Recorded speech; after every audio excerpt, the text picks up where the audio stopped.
એના પણ એ શરીરને બગાડે. એટલે તરત આપણે વડીલો કહ્યું કે ભાઈ આ કોઈના શરીર, કોઈના ઘરની અંદર, કોઈના પરિવારની અંદર આવો બનાવ બન્યો છે તો એના પરિવારજનો તેના સંપર્કમાં આવવાના. તો એ સંપર્કમાં આવે એટલે વખતે એના જે ખરાબીઓ છે એના શરીરની, એ શરીરની ખરાબીઓ એને ન લાગે માટે ત્યાં ગાયના ગોબરને લાવીને એને લીપણ કરી દેવામાં આવે તો એ જે ગાયનું ગોબરની અંદરના જે જીવાણુઓ છે ને એ આની શરીરની ખરાબીઓને ખાઈ જાય છે. એને જમીનમાં ઉતરવા દેતા નથી. અને જમીનમાં જ્યારે આ નથી ઉતરતું ત્યારે એના આજુબાજુના જે મનુષ્યો રહ્યા છે ને એને પણ એનાથી એનો દોષ થતો નથી. એટલે કે એને બીમારી અડતી નથી. તો આવી વિષય આપણને કયો એટલે આપણે કહ્યું કે પવિત્ર છે એટલા માટે, પણ પવિત્રના સાથે સાથે જે ખરાબીઓ છે ને એને ખાઈ જાય છે ને એવી પણ એનામાં શક્તિ છે. એટલા માટે તમે જો અસર તમારે પ્રયોગ કરવો હોય તો કરજો. કોઈ પણ માણસને શરીર ઉપર, અત્યારનો હવે ઉનાળાનો સમય છે ને તો અત્યારે પરસેવો પસીનો ખૂબ આવવાનો માણસને. પસીનો ખૂબ આવે એટલે બે વસ્તુ થાય. ચામડીના રોગો થાય. ચામડીના રોગની સાથે સાથે ખંજવાળ, દાદર, ખરજવો આવા બધા વિષયો ઊભા થતા હોય. એમાં પણ જેને ફિટ કપડાં પહેરવાની આદત છે, અત્યારના સમયની અંદર આપણે કહીએ તો સિન્થેટિક કપડાં પહેરવાની આદત છે, એના બધા રોગો વધારે થશે. ચામડીના રોગો આપણે આયુર્વેદમાં એવું કહ્યું કે જેને પણ કોઈ પણ જાતનો ચામડીનો રોગ હોય, કોઈ પણ જાતનો, ચામડી બળતી હોય, ચામડી સુકાતી હોય, ચામડીમાં એને ખરજવું ખૂબ થતું હોય, ખંજોળ ખૂબ આવતી હોય, આ પ્રયોગ ઘરનો છે. ઘરનો પ્રયોગ છે એટલે આપણે ગાય, આપણી દેશી ગાય હોય ને એ ગાયને આપણે સમજવાની. દેશી ગાય કોને કહીએ છીએ આપણે?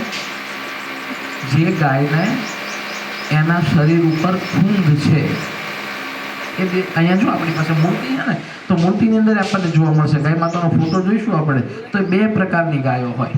એક ગાય હોય ને એને એના શરીર ઉપર ખૂંદ હોતી નથી, સીધી સપાટ હોય. અને બીજી ગાય હોય ને એને ઉપરની બાજુમાં ખૂંદ થયેલી હોય. આ ખૂંદ થયેલી જે ગાય છે ને એ આપણી દેશી ગાય છે.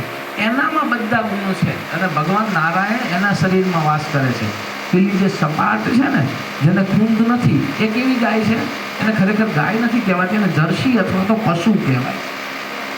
અને આપણે બોલીએ કે ગાય તો આપણા એક શાસ્ત્રોમાં એક શ્લોક કયો છે, માતરમ પિતરમ ચૈવ તુલસીશ્ચ ગવાસરા. માતા, પિતા, તુલસી અને ગાય. એતદ ત્રય નાસ્તિ મનુષ્ય. આ બધા મનુષ્ય નથી. આ શું છે? આ બધા સામાન્ય જીવ નથી. એ કોણ છે? સાક્ષાત ગોવિંદ સ્વરૂપ. એ સાક્ષાત ગોવિંદનું રૂપ છે, ભગવાન નારાયણનું રૂપ છે. કોને કોને નારાયણના રૂપ થયા? એક તુલસી માતાને. આપણી હિન્દુ તરીકે આપણા ઘરની ઓળખ હોય. હિન્દુઓના ઘરની ઓળખ શું? તો માતાઓ બહેનો બહાર નીકળે ત્યારે કપાળમાં ચાંદલો છે એના ઘરની ઓળખ છે. પણ એના ઘરના આંગણાની અંદર તુલસી છે.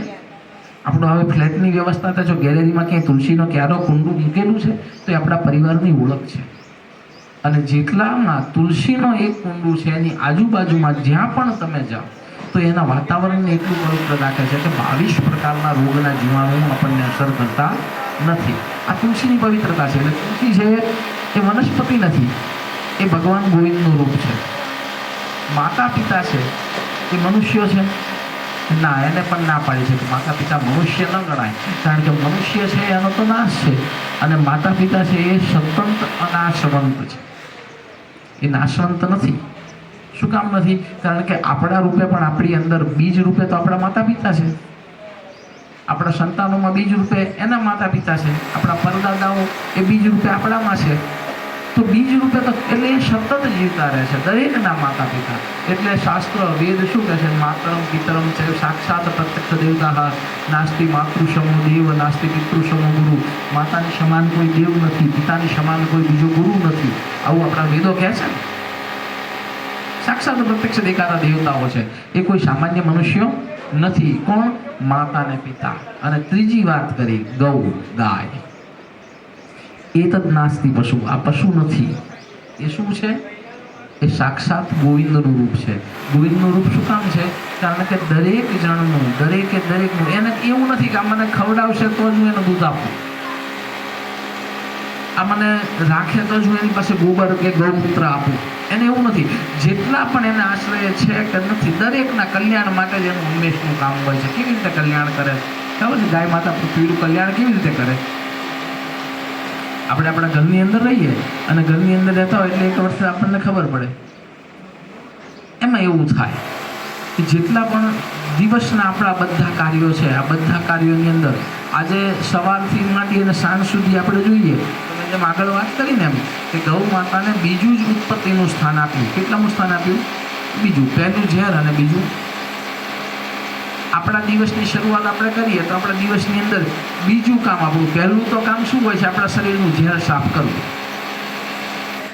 આખા દિવસનું આગલા દિવસે શરીરની અંદર જે કંઈ નાખ્યું એમાંથી શરીરને જેટલી આવશ્યકતા હતી એટલું શરીરે લઈ લીધું, અને જેની આવશ્યકતા નથી એ શરીર શું કરે છે? બીજા દિવસે બધું બહાર ફેંકી દે છે. અને જે બહાર ફેંકાય છે ને એને આપણે શું કહીએ છીએ? આપણે શરીરનું ઝેર નીકળ્યું. ભણેલી ભાષામાં જો અત્યારે નવા યુવાન પેઢીને બોલશું તો એમ કહેશે બોડી ડિટોક્સ થાય છે. આ ડિટોક્સ થવું એટલે શું? શરીર ચોખ્ખું થવું. શરીરની અંદર જે ખોરાકથી, પાણીથી, બહારના વાતાવરણથી જેટલા કંઈ ઝેર મળ્યા એ ઝેરને ચોખ્ખા કરવા. એટલે પહેલું તો ઝેર એમાં આવી ગયું. એટલે પેલા અમને ઋષિમુનિએ શું કામ ગાયની ઉત્પત્તિમાં પહેલું ઝેર નીકળ્યું એવું કહ્યું? જ્યારે પણ મનુષ્યનો વિષય આવે ત્યારે એના જીવનમાંથી પહેલાં કીધું ને માનસિક રૂપે ઝેર નીકળે, શારીરિક રૂપે પણ ઝેર નીકળે, અને આ ઝેર નીકળ્યા પછી આગળ શું વિષય થાય? તો પછી ગાય નીકળે. ગાય આવી શું કરે? તો આજે આપણને બધાને ખબર છે. આપણે બધા જો વાત પછી હું ત્યાં જ છું, ગાય કેવી રીતે ઉત્પન્ન થઈ અને શું કામ એમણે એમ કીધું કે બીજી જ ગાય છે.